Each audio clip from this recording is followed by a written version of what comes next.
Hey guys, ECRG here, back with another video. We're just gonna go ahead and jump right into it today, no intro.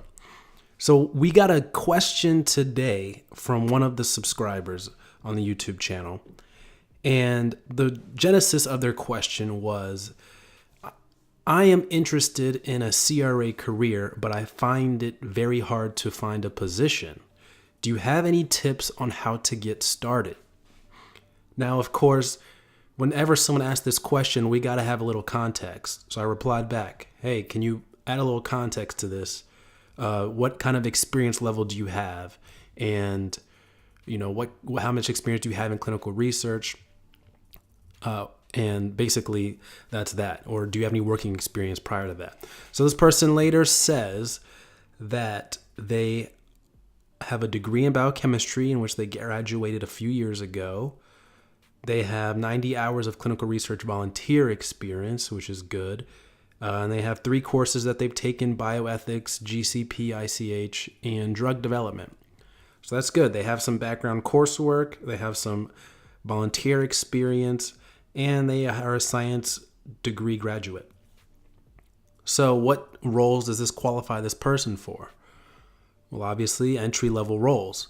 Clinical research associate is no longer an entry-level position. Unless you get into a clinical research associate training program, you are not going to be able to get a clinical research, become a CRA without experience. And those training programs are very competitive because you've got people with experience wanting to get into those, with a year, 2 years, 3 years experience wanting to get into those programs. But occasionally, there might be an opening for somebody with no experience. Like, I've heard that even now, companies will let one person in with no experience to these programs. But you've got to keep in mind that there are people waiting to get it to be CRAs that have plenty of clinical research experience. So do not be discouraged if you are trying to get into one of these programs and you find it very difficult. I mean, it's probably such a low chance that the easiest way to get into clinical research is to either intern or become a study coordinator, become a clinical trial assistant, be a contractor, get in investigator payments, whatever way you can get in. You just want to get your foot in the door, and then you can get on from there. So you want to get your foot in the door, be it volunteering, that's a good way to get in, or a contract, or an internship, whatever it is. You just want to get your foot in the door, and you can take it from there. So this person has a little bit of volunteer experience. So on their resume, I would definitely put that on your resume. And I would definitely highlight all of the stuff you did during your volunteer experience, because that's your pertinent clinical research experience. But this person really wants to apply for entry-level positions because they don't have that much experience. 90 hours is not that much. But you want to apply for all those entry-level positions.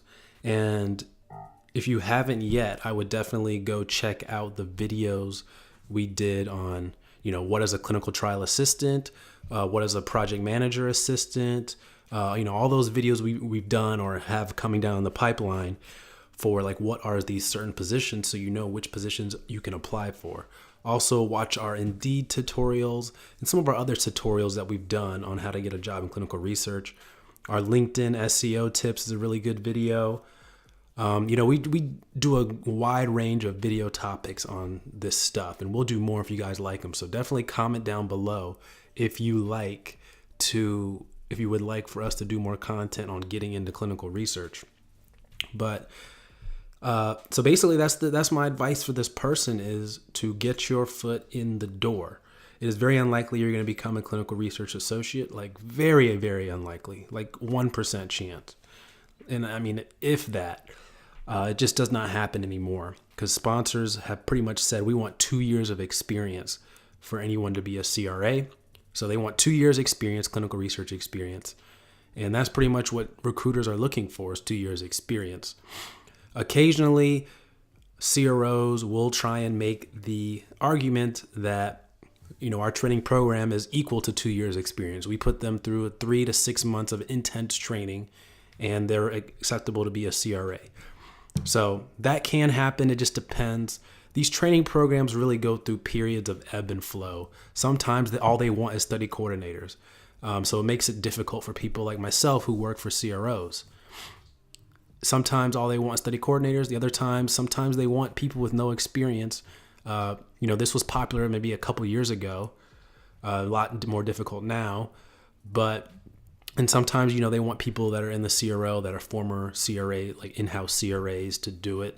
They really just pick and choose. So when the time is right, you got to jump on it to be a CRA because it's hard to get in, but people tend to stay in there for a while and retire as CRAs, or they stay in there or become project managers after, or whatever the career path they choose.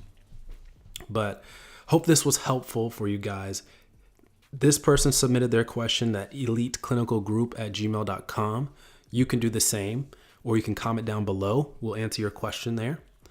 So email us eliteclinicalgroup@gmail.com for any inquiries you may have. We do have a resume review program. We've done some videos there, and we do offer career coaching as well. So email us there if you're interested in that, if you want a little bit more hands-on action.